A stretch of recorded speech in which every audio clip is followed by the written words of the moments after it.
Hello students, welcome to another video. Last time हम लोगों ने स्ट्रक्चरल ऑर्गेनाइजेशन से एपिथेलियल टिश्यू को स्टार्ट किया था। तो एपिथेलियल टिश्यू की हम लोगों ने डेफिनेशन की बात करी थी कि एपिथेलियल टिश्यू की अगर हम बात करते हैं तो एपिथेलियल टिश्यू 2 टाइप के होते हैं। फर्स्ट वन की अगर हम बात करेंगे तो सिंपल एपिथेलियम होती है, second one is compound epithelium होती है। सिंपल एपिथेलियम के इनसाइड में भी फर्दर कुछ टाइप्स होते हैं on the basis of cell types. तो अगर स्क्वामस टाइप की सेल होती है तो स्क्वामस एपिथेलियम बोलते हैं, क्यूबोइडल टाइप की सेल होती है तो क्यूबोइडल एपिथेलियम बोलते हैं, और कोलमनर टाइप की सेल होती है तो उसको कोलमनर एपिथेलियम बोलते हैं। और अदर वन इज मेनली अगर हम बात करेंगे तो मैंने आपको एक और टाइप बताया था, कहीं कहीं पर क्या होता है कि कुछ एपिथेलियम के इनसाइड में फॉल्स अपीयरेंस जो होता है वो प्रेजेंट होता है। तो उस फॉल्स अपीयरेंस की वाली जो एपिथेलियम होती है उस स्पेशल टाइप को हम लोग बोलते हैं स्यूडो स्ट्रेटिफाइड एपिथेलियम। तो लास्ट क्लास में हम लोगों की स्यूडो स्ट्रेटिफाइड एपिथेलियम तक हो गया था। तो अब उससे आगे हम लोग जो है वो बढ़ते हैं, ठीक है। तो हम लोगों का चल रहा है and that is the epithelial tissue. तो अभी हम लोग जो है एपिथेलियल टिश्यू ही कंटिन्यू करेंगे। तो एपिथेलियल टिश्यू, तो एपिथेलियल टिश्यू की बात करते हैं। तो एपिथेलियल टिश्यू के इनसाइड में हम लोग डिस्कस कर रहे थे and that's one is simple epithelium. हम लोग डिस्कस कर रहे थे सिंपल एपिथेलियम। तो सिंपल एपिथेलियम के इनसाइड में कौन कौन सी एपिथेलियम होती है? सिंपल एपिथेलियम के इनसाइड में स्क्वामस एपिथेलियम होती है, सिंपल एपिथेलियम के इनसाइड में कॉलमनर एपिथेलियम होती है, सिंपल के इनसाइड में क्यूबॉइडल होती है, क्यूबॉइडल के बाद में कौन सी होती है? क्यूबॉइडल के बाद में स्यूडो, क्यूबॉइडल के बाद में होती है स्यूडो स्ट्रेटिफाइड, तो स्यूडो स्ट्रेटिफाइड होती है, ठीक है। And the last one is and that's one is ciliated. तो लास्ट वाले लेक्चर के इनसाइड में हम लोगों का क्या हो गया था? लास्ट लेक्चर के इनसाइड में हमारा स्क्वामस एपिथेलियम हो गया था, कॉलमनर एपिथेलियम हो गया था, क्यूबॉइडल एपिथेलियम हो गया था और स्यूडो स्ट्रेटिफाइड एपिथेलियम हो गया था। अब जो नेक्स्ट वन जो है, नेक्स्ट वन की अगर हम बात करेंगे तो नेक्स्ट वन आता है हमारा ciliated epithelium. Next one is ciliated epithelium. अब देखिए सीलिएटेड एपिथेलियम क्या होती है? कहीं कहीं पर क्या होता है, एपिथेलियम के इनसाइड में सीलिया जो होते हैं वो प्रेजेंट होते हैं, तो उनको हम लोग बोलते हैं सीलिएटेड एपिथेलियम। तो सीलिया की अगर हम बात करेंगे तो क्या होते हैं? फिंगर लाइक स्ट्रक्चर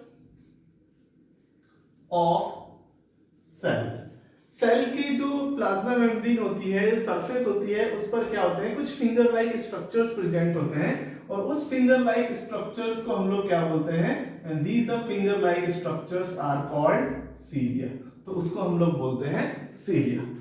अब देखिए सीलिया की अगर हम बात करेंगे तो सीलिया क्या होते हैं? सीलिया जो होते हैं वो 2 टाइप के होते हैं, ठीक है। एक सीलिया कैसा होता है? एक सीलिया तो जो होता है वो मोटाइल टाइप का होता है और एक सीलिया जो होता है वो कैसा होता है? नॉन मोटाइल टाइप का होता है, ठीक है। तो मोटाइल सीलिया और नॉन मोटाइल सीलिया, ये 2 टाइप के सीलिया होते हैं। अब देखिए सीलिया का इंपॉर्टेंस क्या है एपिथेलियम के इनसाइड में, इसका सिग्निफिकेंस क्या है एपिथेलियम के इनसाइड में। दूसरी चीज, सबसे इंपॉर्टेंट फंक्शन क्या होता है? आपको पता है कि सीलिया जो होते हैं वो मूवमेंट में हेल्प करते हैं। तो इट मींस हमारी बॉडी के इनसाइड में कुछ ऐसी साइट्स हैं, कुछ ऐसी लोकेशंस हैं जहां पर क्या होगा? मूवमेंट हो रहा है। अब देखिए, अब अगर मूवमेंट की बात कर रहे हैं तो आपके माइंड में एक जो है तुरंत एक क्लिक करेगा कि सर ब्लड वेसल्स के इनसाइड में ब्लड मूव कर रहा है, ठीक है। अब ब्लड वेसल के इनसाइड में अगर ब्लड मूव कर रहा है तो वहां की एपिथेलियम के इनसाइड में अगर सीलिया होंगे तो क्या होगा? जो ब्लड वेसल्स हैं उसका जो डायमीटर है वो क्या हो जाएगा? नैरो हो जाएगा। अब डायमीटर नैरो होने की वजह से क्या होगा? प्रेशर ज्यादा होगा। तो मतलब वहां पर जो है मूवमेंट में या वहां पर फ्लो में क्या होगा? एक प्रॉब्लम क्रिएट होगा। तो इट मींस ब्लड वेसल्स के इनसाइड में या लिम्फेटिक वेसल्स के इनसाइड में तो सीलिया हो नहीं सकते। तो अब सीलिया कहां पर होंगे? सीलिया की अगर हम बात करेंगे, इसके अलावा ब्लड वेसल्स या लिम्फेटिक वेसल्स के अलावा भी हमारी बॉडी के इनसाइड में कुछ साइट्स होती हैं जहां पर क्या होता है, मूवमेंट होता है। अब देखिए कौन कौन सी साइट्स हैं। तो कौन कौन सी साइट की हम बात करेंगे तो मूवमेंट कहाँ होता है, ओविडक्ट के इनसाइड में होता है। ओविडक्ट के इनसाइड में आपने देखा होगा कि स्पर्म मूव करते हैं, ओवम मूव करता है। आफ्टर द फर्टिलाइजेशन जाइगोट का डिसेंड होता है from the fertilization site to isthmus और यूट्राइन कैविटी, तो वहां पर डिसेंड होता है। तो वहां पर ओविडक्ट के इनसाइड में जो सीलिया प्रेजेंट होते हैं वो हेल्प करते हैं। इसके अलावा अगर हम बात करेंगे तो आप लोगों ने देखा होगा ट्रैकिया के इनसाइड में सीलिया प्रेजेंट होते हैं, ट्रैकिया के इनसाइड में होते हैं, ठीक है। कुछ सर्टेन पार्ट होते हैं नेफ्रॉन, तो उसके इनसाइड में भी सीलिया प्रेजेंट होते हैं, ठीक है। तो इन सब लोकेशन में भी क्या हो रहा है, आपका मूवमेंट हो रहा है, लेकिन वो जो मूवमेंट है उसके इनसाइड में जो फ्लो है वो बहुत ज्यादा स्लो है। तो इसीलिए क्या होता है कि वहां पर जो है सीलिया जो होते हैं वो प्रेजेंट होते हैं। अब दूसरी चीज, अब मोटाइल कहां पर प्रेजेंट होंगे और नॉन मोटाइल कहां पर प्रेजेंट होंगे। देखिए अब अगर क्या होता है, कोई भी फैक्टर अगर प्रेजेंट है, मतलब फ्लो कराने के लिए कोई अगर फैक्टर अप्लाई हो रहा है उस पर्टिकुलर स्ट्रक्चर पर, तो वहां पर क्या होते हैं, आपके नॉन मोटाइल सीलिया होंगे। मतलब उसको खुद से मूवमेंट जनरेट करने की जरूरत नहीं है। For example trachea. अब देखिए ट्रैकिया की अगर हम बात करेंगे तो ट्रैकिया में क्या होता है, मूवमेंट होता है, किसका, एयर का मूवमेंट होता है। तो आपको पता है इंस्पायरेशन में क्या होता है, हमारे जो थोरेसिक कैविटी है या पल्मोनरी कैविटी है उसका एयर प्रेशर क्या होता है, उसका एयर प्रेशर डाउन होता है। आउटसाइड का एयर प्रेशर क्या होता है, ज्यादा होता है। तो क्या है, एक प्रेशर ग्रेडियंट काम कर रहा है। तो प्रेशर ग्रेडियंट काम कर रहा है, मतलब वहां पर अगर हम फैक्टर की बात करेंगे तो आपका जो ट्रैकिया है, ट्रैकिया के इनसाइड में जो फैक्टर काम कर रहा है वो है प्रेशर ग्रेडियंट, और वही प्रेशर ग्रेडियंट रिस्पॉन्सिबल है किसके लिए, एयर के मूवमेंट के लिए, ठीक है। अब ये हो गया। अब आते हैं next one is non motile. अब हमारी बॉडी के इनसाइड में कुछ लोकेशंस ऐसी होती है जहां पर एक्सटर्नल या यहां पर क्या होता है, कोई भी फैक्टर जो है वो मूवमेंट के लिए रिस्पॉन्सिबल नहीं होता है। तो मतलब वहां पर क्या है कि सीलिया को खुद से ही मूवमेंट जनरेट करना पड़ रहा है to support the transport of material. For example अगर मैं बात करता हूं तो and that's one is oviduct. अब देखिए ओविडक्ट के इनसाइड में तो कोई लिक्विड फ्लो नहीं कर रहा है, ओविडक्ट के इनसाइड में तो कोई अदर फैक्टर है नहीं। दूसरी चीज, ओविडक्ट के इनसाइड में पेरिस्टालसिस मूवमेंट है, लेकिन वो पेरिस्टालसिस मूवमेंट भी इतना सफिशिएंट नहीं है। तो यहां पर क्या है कि आपके जो मोटाइल की अगर हम बात करेंगे तो इस साइड पर क्या है, मोटाइल सीलिया जो होते हैं वो प्रेजेंट होंगे। अब इसके अलावा नेफ्रॉन के इनसाइड में certain part of nephron, certain part of nephron it means जो पीसीटी वाला जो पार्ट, जस्ट बोमेंस कैप्सूल के देखें, ये जो बोमेंस कैप्सूल होगा, इस बोमेंस कैप्सूल के जस्ट यहां पर जो ये सीलिया प्रेजेंट होते हैं, देखिए यहां पर ये सीलिएटेड क्यूबॉइडल एपिथेलियम प्रेजेंट होती है इस पर्टिकुलर रीजन के इनसाइड में, ठीक है। तो ओविडक्ट हो गया, नेफ्रॉन हो गए, ठीक है। तो इन सब के इनसाइड में क्या होते हैं, मोटाइल टाइप के होते हैं। इसके अलावा अगर हम बात करेंगे आपका एपेंडेमा, जिसको हम लोग स्पाइनल कैनाल बोलते हैं, उसके इनसाइड में, स्टेसियन ट्यूब के इनसाइड में, टेम्पेनिक मेम्ब्रेन के इनसाइड में, इन सब के इनसाइड में भी क्या होते हैं, सीलिया प्रेजेंट होते हैं, ठीक है। अब देखिए दोनों में डिफरेंस क्या है। अच्छा, मोटाइल सिंपल सा मूवमेंट शो करेगा। इसके अलावा एक और इंपॉर्टेंट है 9+2, that is the arrangement of microtubules. तो 9+2 का जो अरेंजमेंट है वो मोटाइल के इनसाइड में प्रेजेंट होता है, और नॉन मोटाइल के इनसाइड में 9+2 जो होता है वो क्या होता है, एब्सेंट होता है, क्योंकि यहां पर खुद से मूवमेंट जनरेट करने की जरूरत नहीं है, इसलिए 9+2 जो होता है वो एब्सेंट होता है।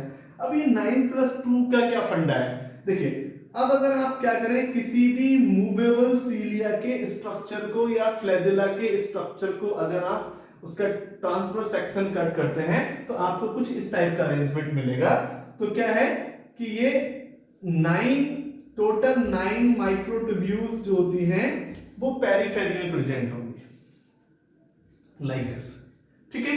और सेंटर में जो है वो 2 प्रेजेंट होती हैं। तो इसको हम लोग बोलते हैं, this one is called 9+2 arrangement. तो मोटाइल सीलिया के इनसाइड में क्या होता है, 9+2 अरेंजमेंट जो है वो प्रेजेंट होता है। अब ये जो नॉन मोटाइल सीलिया है इसको हम लोग क्या बोलते हैं, इस नॉन मोटाइल सीलिया को हम लोग बोलते हैं काइनोसीलिया। नेक्स्ट वन इज, ठीक है। और ये जो मोटाइल सीलिया है उसको हम लोग क्या बोलते हैं, काइनोसीलिया बोलते हैं। और जो नॉन मोटाइल सीलिया है, इस नॉन मोटाइल सीलिया को हम लोग बोलते हैं स्टीरियोसीलिया। तो याद रखिएगा, स्टीरियोसीलिया जो होते हैं वो नॉन मोटाइल होते हैं, नॉन मूवेबल होते हैं, और काइनोसीलिया जो होते हैं वो क्या होते हैं, मोटाइल होते हैं। ठीक है, तो अब ये तो हो गया कि इंपॉर्टेंट या की फैक्टर किसका, सीलिएटेड एपिथेलियम का, कि सीलिएटेड एपिथेलियम के इनसाइड में क्या प्रेजेंट है, आपके सीलिया प्रेजेंट है। अब देखिए, on the basis of cell type के बेसिस पर सीलिएटेड एपिथेलियम जो होती है वो फॉलोइंग टाइप की होती है। यहां भी देखिए क्या है, मेनली अगर हम बात करेंगे तो 4 टाइप की सेल्स आपको पता है एपिथेलियम के इनसाइड में होती है, squamous epithelium, columnar epithelium, squamous cells, columnar cells, cuboidal cells, ये मेनली प्रेजेंट होती हैं।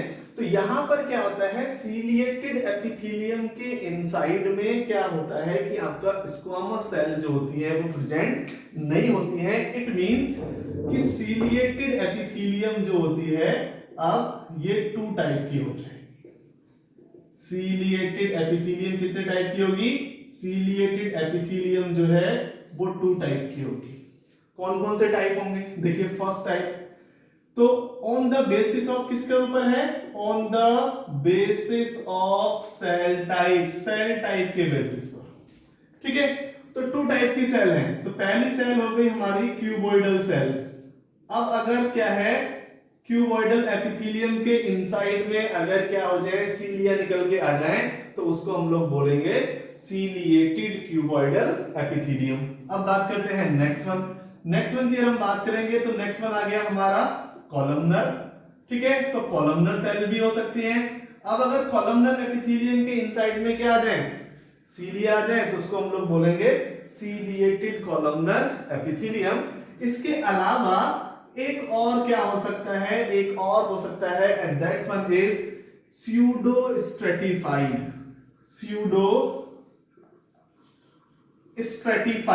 तो स्यूडो स्ट्रेटिफाइड के इनसाइड में भी क्या होते हैं, सीलिया प्रेजेंट हो सकते हैं, तो उसको हम लोग बोलेंगे ciliated pseudo stratified epithelium.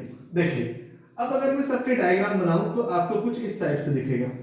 That's one is, तो ये हो गई हमारी बेसमेंट मेम्ब्रेन, तो ये बेसमेंट मेम्ब्रेन हो जाएगी, और उस बेसमेंट मेम्ब्रेन के ऊपर क्या होती है, ये क्यूबॉइडल सेल्स हो गई। So this one is the cuboidal cells. अब देखिए, अब अगर मैं विदाउट सीलिया इसको बना दूं, तो ये विदाउट सीलिया क्या हो गई, ये तो सिंपल क्यूबॉइडल हो गई। अब सिंपल क्यूबॉइडल की अगर हम बात करेंगे, अगर इसके इनसाइड में क्या है, मैं इस टाइप से ये लॉन्ग फिंगर लाइक प्रोजेक्शंस को आउट कर दूं, तो ये आपका हो गया ciliated cuboidal epithelium. Okay, now तो नेक्स्ट वन की अगर हम बात करेंगे तो कॉलमनर देखिए कैसे होती है। नाउ कॉलमनर की अगर हम बात करेंगे तो देखिए कॉलमनर इस टाइप से होगी, ये कॉलमनर हो गई। तो कॉलमनर में क्या होता है, कॉलमनर के इनसाइड में ये लार्ज या लॉन्ग सिलेंडर शेप की सेल्स होती हैं, long cylinder shape cells present होती है। दिस वन इज,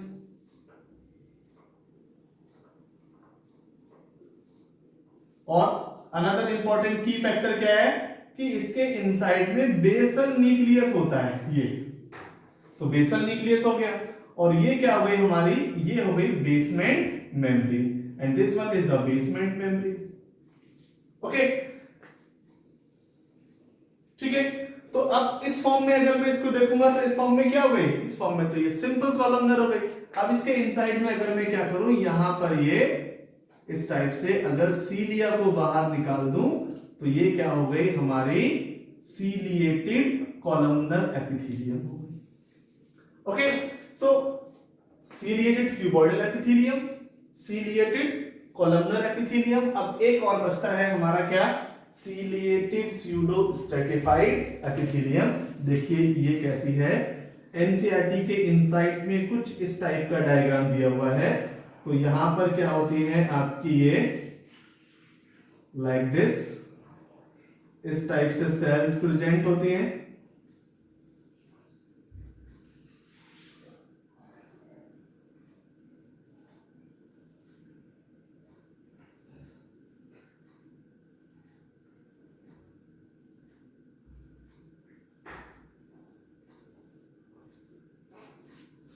कुछ इस टाइप से। सो दिस वन इज, ये हो गई।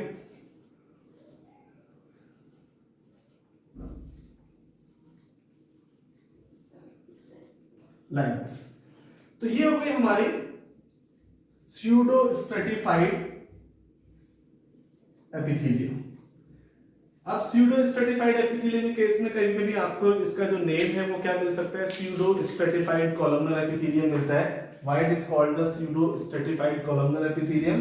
टेक्निकली इस एपिथेलियम के इनसाइड में जो सेलुलर लेयर है उसके इनसाइड में कौन सी सेल्स हैं, लार्ज कॉलम शेप की सेल है, सॉरी लॉन्ग कॉलम शेप की सेल है, इसलिए इसको हम लोग क्या बोलते हैं, स्यूडो स्ट्रेटिफाइड कॉलमनर एपिथेलियम बोलते हैं। ठीक है, तो अगेन अब मैं इसके इनसाइड में भी क्या कर देता हूं, सीलिया को ड्रॉ कर देता हूं। तो ये हमारे क्या हो गए, सीलिया हो गए। तो ये क्या हो गई अब, ciliated pseudo stratified ciliated columnar epithelium. Okay, चलिए अब एग्जांपल्स की बात करते हैं। तो सबसे पहले हम लोग बात करेंगे क्यूबॉइडल। तो ये क्या हो गई आपकी, this one is cuboidal ciliated epithelium.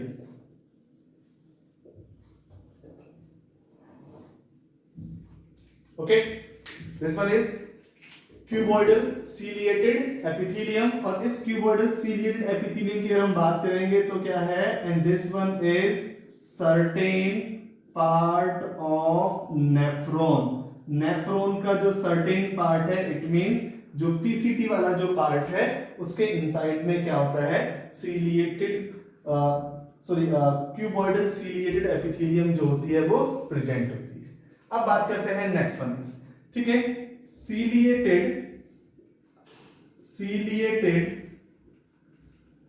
Columnar epithelium. तो सीलिएटेड कॉलमनर एपिथेलियम की बात करते हैं।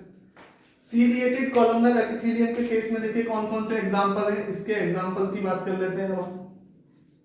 तो इसके केस में जो एग्जांपल्स हैं, देखिए फर्स्ट एग्जांपल क्या है, ठीक है, फर्स्ट एग्जांपल है इसका नोज।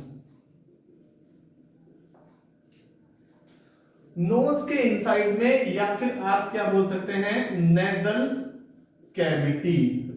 नेजल कैविटी के इनसाइड में जो एपिथेलियम होती है वहां, सॉरी नोज नहीं, सीलिएटेड कॉलमनर एपिथेलियम की अगर हम बात करेंगे तो सीलिएटेड कॉलमनर एपिथेलियम कहां पर प्रेजेंट होती है, सीलिएटेड कॉलमनर एपिथेलियम प्रेजेंट होती है स्पाइनल कैनाल के इनसाइड। ठीक है, spinal canal is also known as the ependyma, ependyma बोल सकते हो।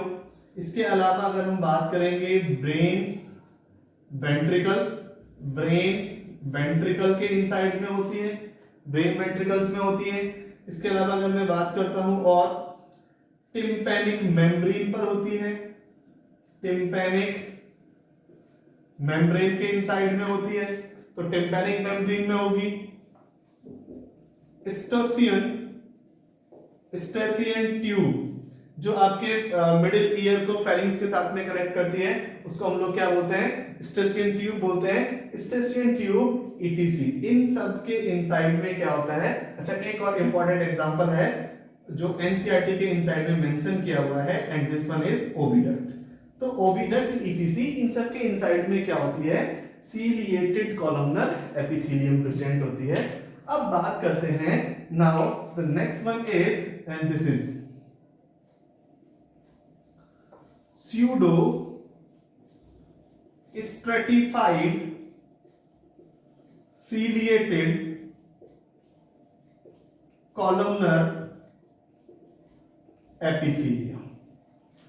Pseudo stratified ciliated columnar epithelium, ये प्रेजेंट होती है कहां पर, नेजल कैविटी के इनसाइड में होती है। ये कहां पर प्रेजेंट होगी, ये ट्रैकिया के इनसाइड में प्रेजेंट होती है। ये कहां पर प्रेजेंट होगी, ब्रोंकाई के इनसाइड में प्रेजेंट होती है, ब्रोंकाई एंड इट्स ब्रांचेस। इसकी जो ब्रांचेस हैं उन सबके इनसाइड में क्या होता है, ये सीलिएटेड एपिथेलियम जो है वो प्रेजेंट है। ठीक है, so these all are the type of the simple epithelium. तो फर्स्ट कौन सा था हमारा, स्क्वामस एपिथेलियम था। स्क्वामस एपिथेलियम कहां प्रेजेंट होती है, बोमेन्स कैप्सूल के इनसाइड में होती है, एल्वेओली के इनसाइड में होती है, बॉडी कैविटीज की जो लाइनिंग है उसके इनसाइड में होती है, बोमेन्स कैप्सूल में होती है, हेनलेस लूप के इनसाइड में होती है। इसके बाद में हम लोगों ने बात किया था क्यूबॉइडल एपिथेलियम। क्यूबॉइडल एपिथेलियम कहां पर होती है, जो small duct of small glands की जो डक्ट होती है उसके इनसाइड में। ठीक है, अदर वन की हम बात करते हैं, पीसीटी के इनसाइड में होती है, क्यूबॉइड कलेक्टिंग डक्ट के इनसाइड में होती है। ठीक है, अदर वन टेस्टिस हो गया, ओवरी हो गया, इन सब के इनसाइड में क्या होता है, क्यूबॉइडल एपिथेलियम होती है। अब बात करते हैं नेक्स्ट वन की हम बात करेंगे तो कॉलमनर एपिथेलियम। कॉलमनर एपिथेलियम कहां पर होती है, देखिए कॉलमनर एपिथेलियम इंटेस्टाइन में होती है, स्टमक में होती है, गॉल ब्लैडर के इनसाइड में होती है, और जो लार्ज ग्लैंड है उनकी जो डक्ट है उसके इनसाइड में होती है। ठीक है, क्योंकि मैंने आपको पहले ही बताया था कॉलमनर एपिथेलियम का रोल जो है बहुत ज्यादा इंपॉर्टेंट है। रीजन क्योंकि वो ऐसी जगह पर प्रेजेंट होती है जहां पर प्रोटेक्शन जो है बहुत ज्यादा प्रेजेंट हो, जहां पर प्रोटेक्शन का रिक्वायरमेंट क्या हो, बहुत ज्यादा हो। ठीक है, ये हो गया। अदर वन की हम बात करेंगे स्यूडो स्ट्रेटिफाइड, मैंने आपको बता ही दिया है स्यूडो स्ट्रेटिफाइड कहां पर प्रेजेंट होती है, that's one is. Now next one की हम बात करेंगे तो नेक्स्ट वन अगर देखिए अब क्या होगा, नेक्स्ट वन की हम बात करते हैं सो सीलिएटेड। तो सीलिएटेड की अगर हम बात करेंगे क्यूबॉइडल एपिथेलियम हो गई, कॉलमनर एपिथेलियम हो गई और स्यूडो स्ट्रेटिफाइड एपिथेलियम हो गई। अगर इन थ्री टाइप की एपिथेलियम के इनसाइड में अगर सीलिया प्रेजेंट होते हैं तो उनको हम लोग बोलते हैं ciliated columnar epithelium and that is the type of the simple epithelium. Now the next one is and that is the compound epithelium.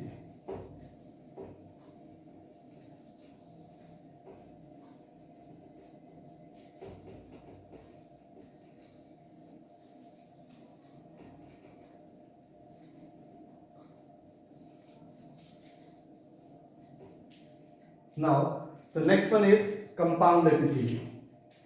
अब compound epithelium की बात करते हैं।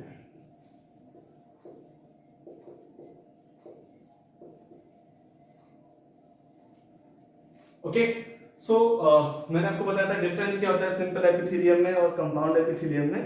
कंपाउंड एपिथेलियम के केस में क्या होती है, टू और more layer present over the basement membrane. Basement membrane के ऊपर क्या होती है, अगर दो या दो से ज्यादा लेयर प्रेजेंट होती हैं तो उसको हम लोग क्या बोलते हैं, उसको हम लोग कंपाउंड एपिथेलियम बोलते हैं। ठीक है, सो सिंपल सा डेफिनेशन है, मेनली अगर हम बात करेंगे तो क्या होगा, टू और मोर layer present over basement membrane। Okay, चलिए देखिए अब क्या होता है कि हमारा जो कंपाउंड एपिथेलियम है, कंपाउंड एपिथेलियम की अगर हम बात करेंगे तो compound epithelium provide protection against. अब देखिए कौन कौन से फैक्टर्स हैं जिनके अगेंस्ट में कंपाउंड एपिथेलियम जो होती है वो प्रोटेक्शन प्रोवाइड करती है। First one is mechanical. अगर क्या हो जाए, कोई भी मैकेनिकल फैक्टर अप्लाई होता है तो उससे टेम्परेचर के केस में टेम्परेचर बोल सकते हो या फिर आप हीट बोल सकते हो। तो टेम्परेचर हो गया, टेम्परेचर और हीट, कोई भी केमिकल हो गया। ठीक है, और ऑस्मोटिक ठीक है, so these are the stresses. Mechanical stress हो सकता है, फॉर एग्जाम्पल अगर मैं अपने हाथ पे इस तरह से ये रब करना स्टार्ट कर दूं तो क्या होगा, जो मेरे हैंड्स है, ये स्किन की हम बात करेंगे तो यहाँ पर जो एपिथेलियम है देखिए इसके इनसाइड में क्या हो रहा है, ये एक मैकेनिकल फैक्टर अप्लाई हो रहा है, तो क्या होगा, डैमेज कॉज हो सकता है। तो इट मींस मैकेनिकल के केस में क्या होगा प्रोटेक्शन, मैकेनिकल स्ट्रेस के केस में प्रोटेक्शन प्रोवाइड करेगी। टेम्परेचर क्या हो जाए, अगर मैं एक लाइटर बंद करूं, लाइटर बंद करने के बाद में क्या है अपने हैंड के पास में लेकर आऊं तो क्या होगा, स्किन जो है वो क्या करेगी, हाई टेम्परेचर फील करेगी। तो इट मींस इस स्किन के जस्ट बिलो के नीचे जो टिश्यूज प्रेजेंट है उसको क्या कर रही है, प्रोटेक्ट कर रही है। तो टेम्परेचर हो गया या फिर हीट हो गया, ठीक है। केमिकल, अगर मेरी स्किन पर कोई भी केमिकल अप्लाई हो जाए, हम लोग जैसे कॉस्मेटिक यूज करते हैं, फेस वॉश यूज करते हैं, तो दीज ऑल द केमिकल्स, ठीक है। तो किसी जो बंदा है उसकी स्किन क्या होती है, थोड़ा सेंसिटिव होती है। सेंसिटिव होती है तो क्या होता है, वो केमिकल जो है रिस्पॉन्स करना स्टार्ट कर देता है, ठीक है, आपको एलर्जी हो जाती है, ठीक है। तो केमिकल हो गया। ऑस्मोटिक की अगर हम बात करेंगे, सबसे बेस्ट एग्जांपल है यूरिनरी ब्लैडर। तो यूरिनरी ब्लैडर के इनसाइड में क्या होता है, यूरिनरी ब्लैडर के इनसाइड में जैसे जैसे यूरिया एक्युमुलेट होगा, यूरिन एक्युमुलेट होगा तो वो क्या होगा, एक ऑस्मोटिक स्ट्रेस जो है वो जनरेट करेगा, तो उससे भी क्या कर रही है, प्रोटेक्शन प्रोवाइड कर रही है। तो कंपाउंड एपिथेलियम की अगर हम बात करेंगे तो compound epithelium provide protection against mechanical stress, temperature और heat stress, chemical stress and osmotic stress. Understand? So that is the main purpose of compound epithelium. Now compound epithelium की अगर हम बात करेंगे तो देखिए क्या है, कंपाउंड एपिथेलियम जो होती है वो टू टाइप की होती है। कंपाउंड एपिथेलियम की अगर हम बात करते हैं तो कंपाउंड एपिथेलियम क्या होगी, कंपाउंड एपिथेलियम होती है टू टाइप की। ओके, तो फर्स्ट टाइप जो है उसको हम लोग बोलते हैं स्ट्रेटिफाइड। सेकेंड वन की अगर हम बात करेंगे तो सेकेंड वन को हम लोग बोलते हैं ट्रांजिशनल।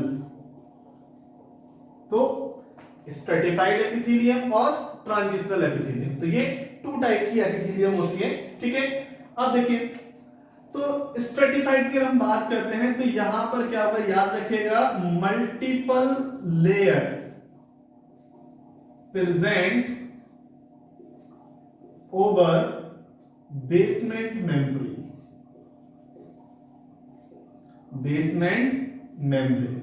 जो बेसमेंट मेम्ब्रेन है उसके ऊपर क्या होता है, मल्टीपल लेयर्स अगर प्रेजेंट होती हैं तो उसको हम लोग बोलते हैं स्ट्रेटिफाइड एपिथेलियम, ठीक है। ट्रांजिशनल एपिथेलियम की बात करते हैं तो ट्रांजिशनल की हम बात करेंगे तो क्या होगा, यहां पर जो होती है मैक्सिमम, याद रखिएगा, maximum 4 to 5 layer present over basement membrane,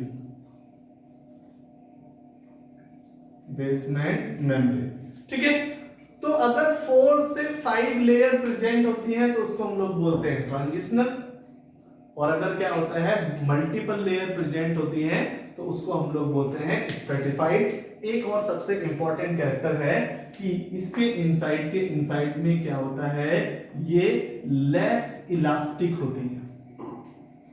elasticity तो होती है, स्ट्रेचेबिलिटी तो होती है, लेकिन क्या होती है, बहुत कम होगी। ट्रांजिशनल की हम बात करेंगे तो ये क्या होता है, अच्छा, less elastic and stretchable,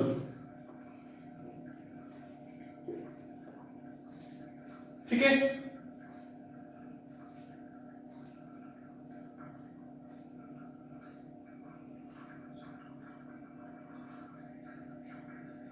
transitional की हम बात करेंगे तो ये मोर इलास्टिक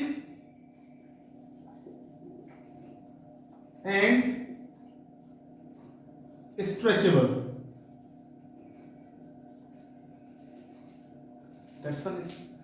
तो इसके इनसाइड में इलास्टिसिटी और स्ट्रेचेबिलिटी क्या होती है, ज्यादा है। इसके इनसाइड में इलास्टिसिटी और स्ट्रेचेबिलिटी क्या होती है, कम होती है। स्किन आप लोगों ने देखा होगा इन्फ्लामेशन होता है तो बहुत ज्यादा जो है स्ट्रेच नहीं होती है इसके लिए।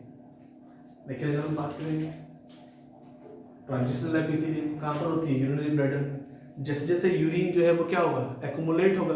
जब यूरिन एक्यूमुलेट होगा तो क्या होगा, यूरिनरी ब्लैडर का साइज जो है वो इंक्रीज होता जाएगा। इट मींस क्या होगा, उसकी जो स्ट्रेचेबिलिटी है या फिर इलास्टिसिटी जो है वो क्या होगी, इंक्रीज होती जाएगी। So that's okay. चलिए अब हम अगर बात करेंगे तो एक और चीज में दोनों के केस में एक कॉमन डायग्राम बना देता हूं, सिंपल, ठीक है। ये हो गई हमारी basement membrane, that's one is the basement membrane, ये दैट इज ओके। सो चलिए ये एक साइड में स्ट्रेटिफाइड एपिथेलियम होगी, दूसरे साइड में क्या होगा, ट्रांजिशनल एपिथेलियम होगी। तो सबसे पहली जो लेयर होती है, यहां पर जो लेयर है ये जो लेयर है, इस लेयर को हम लोग बोलते हैं basal layer. This one is called the basal layer. ये सबसे फर्स्ट लेयर होती है। देखिए याद रखिएगा, आपको दो ही लेयर याद रखनी है। एक जो बेसमेंट मेम्ब्रेन के जस्ट ऊपर है, बेसमेंट मेम्ब्रेन की जो सबसे फर्स्ट वाली लेयर है वो, और एक वो जो बेसमेंट मेम्ब्रेन के जो आउटसाइड में है, एपिथेलियम के आउटसाइड में। तो एक ये हो गई और एक ये हो गई। तो इसको हम लोग बोलते हैं बेसल लेयर और इसको हम लोग बोलते हैं सुपरफिशियल लेयर, ठीक है। सो दिस वन इज, तो ये हो गई हमारी superficial layer. Generally superficial layer के इनसाइड में कौन सी सेल होती हैं, वहां पर स्क्वामस सेल्स जो होती हैं वो प्रेजेंट होती हैं। और यहाँ पर तो कोई स्पेसिफिक शेप नहीं है। यहाँ पर क्या होगा, कॉलम शेप की भी हो सकती है, क्यूबॉइडल भी हो सकती है, दैट्स इट। ये हो गया। तो देखिए 1 2 3 4, कितना बताया था मैंने, 4 और 5। तो मिनिमम 4 हो सकती है, मैक्सिमम 5 हो सकती है। अगर इस टाइप का अरेंजमेंट है तो कौन सी एपिथेलियम होगी, तो इसको हम लोग बोलेंगे ट्रांजिशनल एपिथेलियम। ये हो गई हमारी ट्रांजिशनल एपिथेलियम, ठीक है। अब अगर क्या होता है, देखिए ये जो आपका सेकेंड वन की अगर हम बात करेंगे, जो स्ट्रेटिफाइड टाइप की जो है, इसके इनसाइड में मल्टीपल लेयर्स होती हैं। ये हो गया, these are the multiple layers like this। मतलब यहां पर आप काउंट नहीं कर सकते कितनी है। और एक लेयर को यहां पर बोलते हैं स्ट्रेटम, याद रखना, स्ट्रेटम। तो ये जो बेसल लेयर है इसको हम लोग बोलते हैं स्ट्रेटम जर्मिनेटम। इसके बाद में होता है स्ट्रेटम लुसिडियम, स्ट्रेटम स्पाइनोसम। इस टाइप से क्या होता है, प्रेजेंट रहती हैं। और स्ट्रेटम ग्रेनुलोसम, इस टाइप से क्या होता है कि यहाँ पर सेल जो होती है वो, लेयर जो होती है वो प्रेजेंट रहती है, ठीक है। और सबसे ऊपर जो है यहाँ पर यहाँ पर ये प्रेजेंट होती है आपकी स्क्वामस एपिथेलियल सेल्स। अब इसमें भी एक टेक्निकल एरर बोल सकते हो या इंपॉर्टेंस बोल सकते हो कि ये जो सुपरफिशियल लेयर है, इसके इनसाइड में कुछ केसेस में क्या होता है, केराटिन प्रोटीन का डिपोजिशन होता है, जिसकी वजह से इसका अपीयरेंस कैसा हो जाता है, हॉर्नी हो जाता है, रफ हो जाता है, ड्राई हो जाता है। और जैसे इसका जो एग्जांपल है वो है हमारी स्किन। स्किन कैसी है, हॉर्नी है, रफ है, ड्राई है। और सबसे इंपॉर्टेंट चीज क्या है कि इसकी सबसे ऊपर वाली जो लेयर होती है वो डेड होती है। यहां पर क्या, अब देखिए डेड क्यों हो रही है, मैकेनिकल स्ट्रेस काम कर रहा है, ये सेल डेड हो रही है, टेम्परेचर काम कर रहा है, केमिकल्स काम कर रहे हैं। ऑस्मोटिक की हम बात करें, चलिए ऑस्मोटिक तो यहां पर ज्यादा काम करेगा ट्रांजिशनल केस में। तो कहने का मतलब ये है कि जो सबसे सुपरफिशियल लेयर जो होती है, ठीक है, स्ट्रेटम कॉर्नियम जिसको हम लोग बोलते हैं, स्ट्रेटम कॉर्नियम जो होती है वो कंटिन्यूअसली क्या होती है, डायरेक्ट उसके इनसाइड की जो सेल्स हैं उनका डेथ होता रहता है। अब देखिए क्या होगा, पहले ये लेयर क्या हुई, ब्रेक हो गई, फिर ये हो जाएगी, फिर ये हो जाएगी, फिर ये हो जाएगी। इस टाइप से क्या होगा, एपिथेलियम डैमेज हो जाएगी। अब इस डैमेज की अगर हम बात करेंगे, उस डैमेज को प्रिवेंट करने के लिए क्या होता है कि ये जो स्ट्रेटम जर्मिनेटम है, जिसको हम लोग क्या बोल रहे हैं, बेसल लेयर बोल रहे हैं, ये बेसल लेयर क्या करती है, कंटिन्यूअसली ऊपर की तरफ सेल्स को डिफरेंशिएट करती रहती है। तो कहने का मतलब ये है कि यहाँ पर ये जो बेसल लेयर है वो एक टाइप से क्या कर रही है, स्टेम सेल की तरह एक्ट कर रही है, स्टेम सेल्स की तरह बिहेव कर रही है। इसलिए मैंने आपको बताया था स्टार्टिंग में कि एपिथेलियल टिश्यूज के इनसाइड में एक कैरेक्टर होता है और वो होता है regeneration. That's all. Due to the presence of this basal layer stratum germinatum is responsible for the regeneration character in the epithelium, especially stratified. Understand? Now, अभी क्या हम बात करेंगे तो इसमें भी क्या है कि आपका जो केराटिनाइज स्ट्रेटिफाइड एपिथेलियम है उसके इनसाइड में ही क्या होता है, रीजनरेशन वेल मार्क्ड होता है, और नॉन केराटिनाइज के इनसाइड में वेल मार्क्ड नहीं होता है। ठीक है, तो सिंपल सा है। And this one is the basal layer, superficial layer. तो इसको हम लोग क्या बोल रहे हैं, सुपरफिशियल लेयर बोल रहे हैं, और इसको हम लोग क्या बोल रहे हैं, इसको हम लोग बोल रहे हैं बेसल लेयर। ठीक है, इनको आप लोग बोल सकते हो, this one is called median layer, आप इनको एक नेम दे दीजिए, that's one is median layer बोल सकते हो या मिडिल लेयर बोल सकते हो। सेम ऐसे यहां पर ये क्या होगा आपका सुपरफिशियल लेयर, ये क्या होगा बेसल लेयर। अगर हम स्पेसिफिक नेम अगर देना चाहें तो इसको मैं बोल सकता हूं, this one is called stratum corneum, और अगर मैं इसको नेम देना चाहूं तो इसको मैं दे सकता हूं stratum germinatum. That is okay, understand. तो ये चीज आपको याद रखना है। और अगेन ये इसको हम लोग बोलेंगे तो इसको फिर से मीडियन लेयर बोल सकते हैं। अगर आप याद रखना चाहते हैं तो याद रख सकते हैं, स्ट्रेटम जर्मिनेटम के ऊपर क्या होता है, स्ट्रेटम स्पाइनोसम होता है, स्ट्रेटम स्पाइनोसम के ऊपर क्या होगा, स्ट्रेटम ग्रेनुलोसम होता है, और स्ट्रेटम ग्रेनुलोसम के ऊपर क्या होता है, स्ट्रेटम लुसीडियम होता है। So these are the further names. Okay. Now, अब मेनली अगर हम बात करेंगे तो ट्रांजिशनल एपिथेलियम आप याद रखिएगा। ट्रांजिशनल एपिथेलियम जो होती है वो किसके इनसाइड में होती है, इसका एग्जांपल हो गया यूरिनरी ब्लैडर। यूरिनरी ब्लैडर के इनसाइड में ट्रांजिशनल एपिथेलियम होती है, and other one is ureter, और यूरेटर के इनसाइड में होती है। ठीक है, अब बात करते हैं स्ट्रेटिफाइड एपिथेलियम की। स्ट्रेटिफाइड एपिथेलियम के टू टाइप हैं, कौन कौन से टाइप हैं, चलिए उनकी बात करते हैं।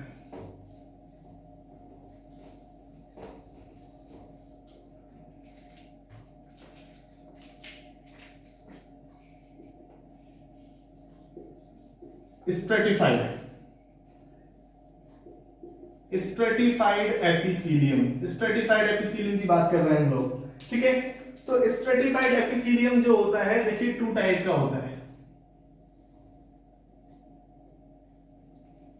ओके, किसके बेसिस पे, on the basis of deposition of keratin. ठीक है, केराटिन प्रोटीन की हम बात करेंगे तो वो क्या करती है, जहां जिस पर्टिकुलर लोकेशन पर भी आपका एक्यूमुलेट होना स्टार्ट हो जाएगी तो उस पर्टिकुलर लोकेशन की अपीयरेंस वो डेड कर देती है। ठीक है, नॉन सेंसिटिव कर देती है। Hair, nails.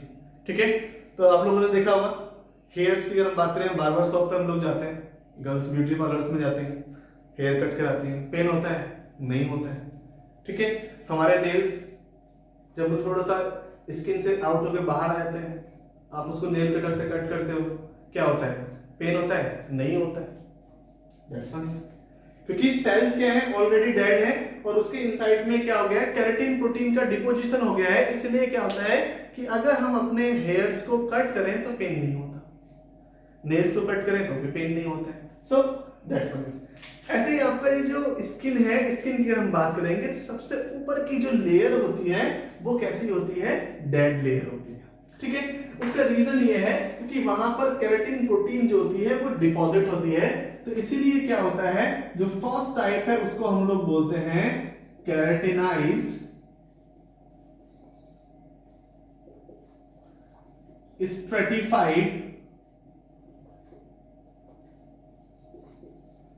squamous epithelium.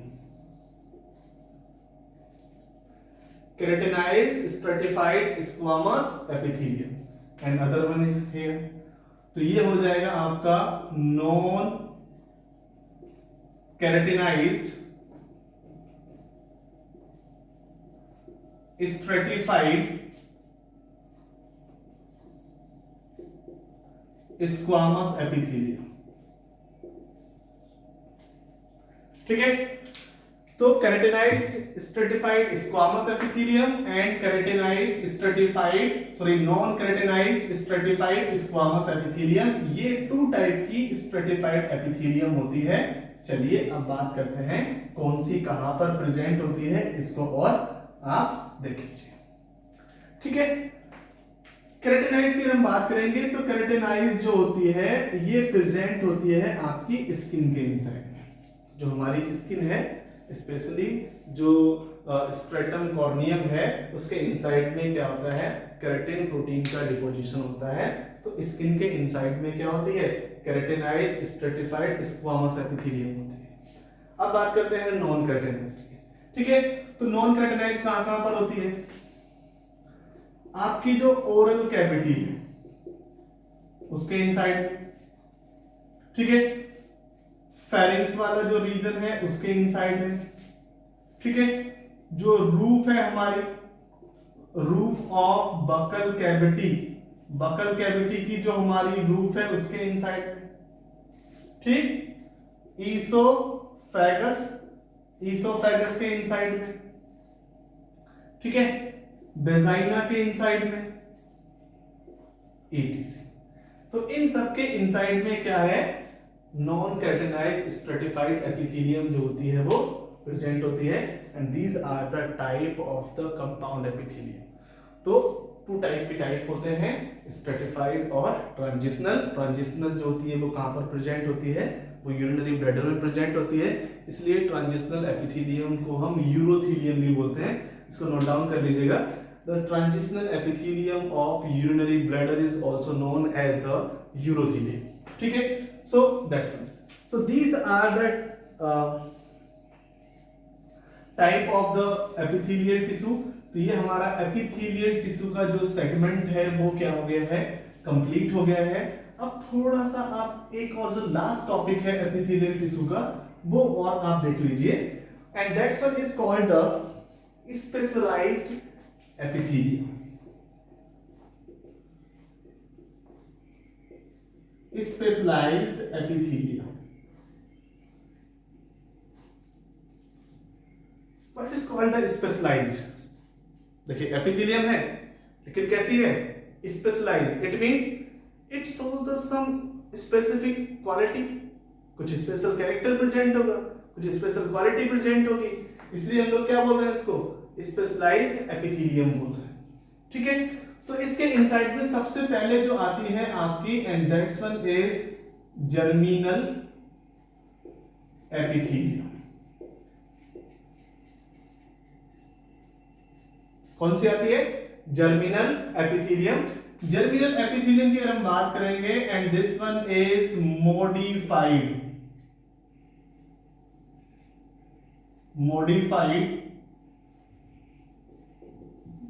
cuboidal epithelium of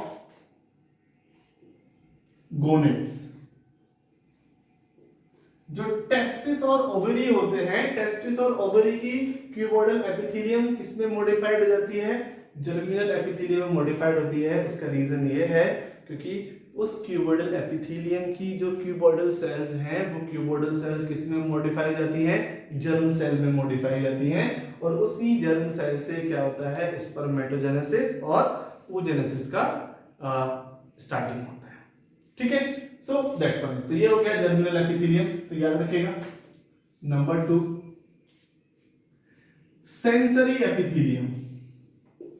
sensory epithelium अब सेंसरी एपिथेलियम देखिए, this type of epithelium have the sensory receptor. यहां पर क्या होता है, सेंसरी रिसेप्टर प्रेजेंट होते हैं, ठीक है, यह सेंसरी कैरेक्टर प्रेजेंट होता है, इसलिए इसको हम लोग बोलते हैं sensory epithelium.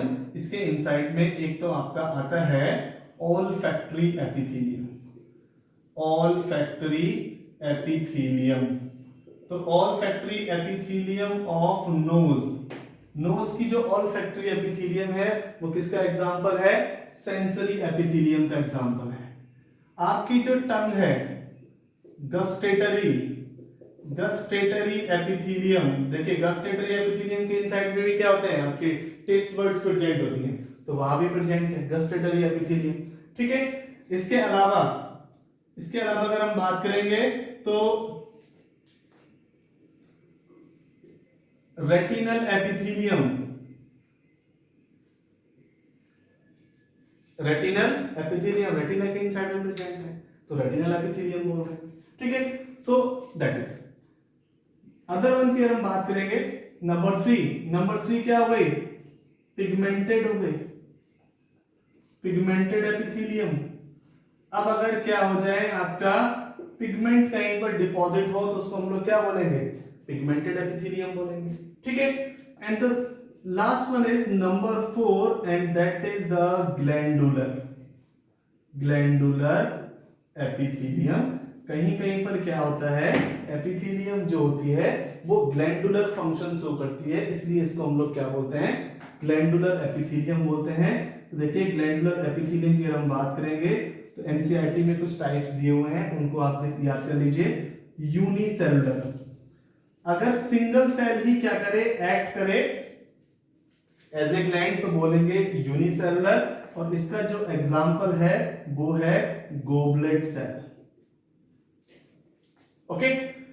Other one is multicellular as usual.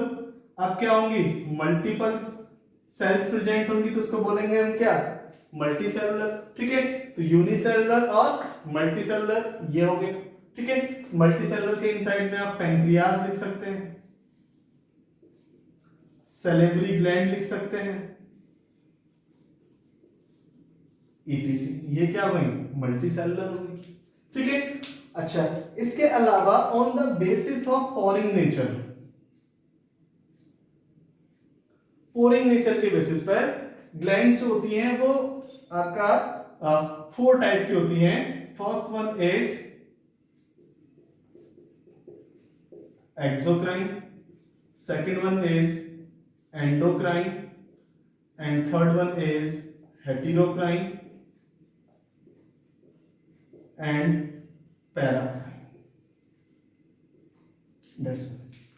Okay, देखिए एक्सोक्राइन क्या होता है, exocrine glands, this type of glands pour their secretion to the target site by the help of duct। मतलब इस टाइप की जो ग्लैंड्स होती हैं वो क्या करती हैं कि अपने सिक्रीशन को किसी डक्ट की हेल्प से टारगेट साइट पर पोर करती हैं, तो उसको हम लोग बोलते हैं एक्सोक्राइन, ओके। फिर से सुन लीजिए, this type of glands secrete their secretion to target site or pour target site by the help of any duct called exocrine gland, and it is also known as ductus gland। The 4 example, and that one is a very good example, and that is salivary gland। तो salivary gland कैसी होती हैं, exocrine nature की होती है, ठीक है। endocrine gland, this type of gland secrete or pour their secretion directly into blood।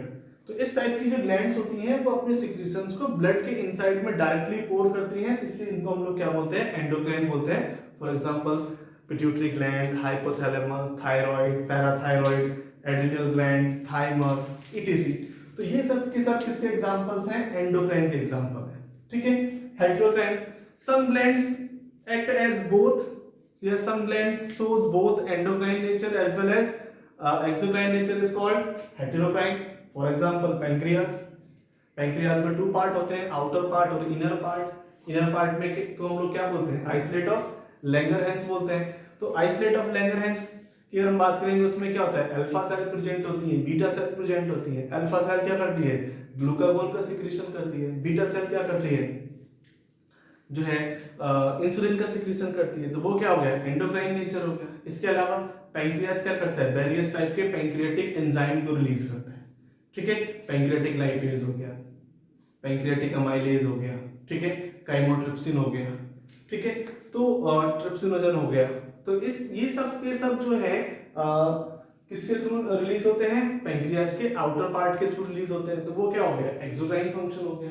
तो ये हो गया। इसके अलावा अगर हम बात करेंगे लीवर, बाइल का जो प्रोडक्शन होता है वो किसका एग्जांपल होता है, एक्सोक्राइन नेचर का होता है। इसके अलावा लीवर जो है बहुत सारे मेटाबॉलिक इंपॉर्टेंट रोल प्ले करता है। फॉर एग्जांपल प्रोथ्रोम्बिन की फॉर्मेशन करता है, कॉम्प्लीमेंट प्रोटीन्स की फॉर्मेशन करता है, ग्लूकोज की फॉर्मेशन करता है, ग्लाइकोजन की फॉर्मेशन करता है। वो सारे के सारे किसके एग्जांपल होते हैं, वो एंडोक्राइन नेचर हो जाएंगे। Paracrine, this type of gland shows common synthetic and functioning site. मतलब कहने का ये है कि इस टाइप की जो ग्लैंड्स होती हैं कि इनका फंक्शनिंग साइट और सिंथेसिस साइट या फिर पोरिंग साइट जो होती है वो क्या होती है, कॉमन होते हैं, एक ही होती है। मतलब जहां बने हैं वहीं पर काम करेंगे। फॉर एग्जांपल गैस्ट्रिक ग्लैंड, ठीक है। तो गैस्ट्रिक ग्लैंड क्या करती है, गैस्ट्रिन हार्मोन को रिलीज करती है। तो गैस्ट्रिन हार्मोन क्या करता है, उसी गैस्ट्रिक ग्लैंड पर एक्ट भी करता है। इसके अलावा HCl, गैस्ट्रिक ग्लैंड कहाँ प्रेजेंट होती है, स्टमक में प्रेजेंट होती है। HCl कहाँ काम करता है, स्टमक के इनसाइड में काम करता है। तो इसलिए इसको हम लोग बोलते हैं paracrine. Understand? So that is all about in case of the epithelium, epithelial type of tissue. Next class की हम बात करेंगे तो नेक्स्ट वीडियो लेक्चर के इनसाइड में हम लोग डिस्कस करेंगे कनेक्टिव टिश्यू की। कुछ लोग बोल रहे हैं कि ह्यूमन फिजियोलॉजी के बारे में, तो don't worry, I will try my best as soon as possible कि जितनी जल्दी हो सके मैं जो है ह्यूमन फिजियोलॉजी के लेक्चर्स को भी अपलोड कर सकूं। तो फर्स्ट ऑफ ऑल तो हम लोग पहले क्या करेंगे, स्ट्रक्चरल ऑर्गेनाइजेशन को कंप्लीट करेंगे। टिश्यू, क्योंकि टिश्यू भी एक इम्पॉर्टेंट रोल, एक हमारे सिलेबस का एक इम्पॉर्टेंट पार्ट है, ठीक है। तो टिश्यू और कॉकरोच एटलीस्ट हम लोग यहाँ पर डिस्कस करेंगे। हाँ, विद इन 2 और 3 डेज के इनसाइड में मैं क्या कर रहा हूँ, ऐसा करता हूँ कि 12th वाले पोर्शन से भी मैं कुछ टॉपिक्स को स्टार्ट कर देता हूँ। तो आप लोगों को पर डे 2 वीडियोस जो है, आई होप कि मैं 2 और 3 वीडियोस दूंगा, जिसमें से एक वीडियो जो होगी वो 11 वाले पोर्शन की होगी और दूसरी वीडियो जो है वो किसकी होगी, 12th वाले पोर्शन की होगी। तो जिससे क्या होता है कि आपका दोनों जो है वो इजीली क्या हो जाएगा, चलता रहेगा, ठीक है। तो विद इन 2 और 3 डेज के इनसाइड में मैं 12th की अगर हम बात करेंगे तो 12th वाले पोर्शन से रिप्रोडक्शन इन ऑर्गेनिज्म, एक ही वीडियो लेक्चर के इनसाइड में उस चैप्टर को मैं कवर अप करने के लिए ट्राई करूंगा। क्योंकि अगर हम पूरा डिटेल वाइज आएंगे तो थोड़ा सा लॉन्ग हो जाएगा। इसीलिए क्या होता है कि मैं एक लेक्चर के इनसाइड में उसको कंपाइल करने के लिए ट्राई करूंगा। तो उसके बाद में फिर जो है ह्यूमन रिप्रोडक्शन को कर दूंगा। इसके बाद में बायोटेक्नोलॉजी हो गया या फिर इवोल्यूशन हो गया, उसको हम लोग डिस्कस कर लेंगे, ठीक है। तो 11 वाले पोर्शन से भी रहेगा और 12th वाले पोर्शन से भी रहेगा। डोंट वरी, आप लोग जो है फोकस होके अपना सेल्फ स्टडी करते रहिए। बाकी जो हेल्प मेरे से हो सकेगी उस हेल्प को मैं करता रहूँगा, ठीक है। And last, please share the link with your friends and like, subscribe, comments and then press the bell icon for the further notification. Thank you very much.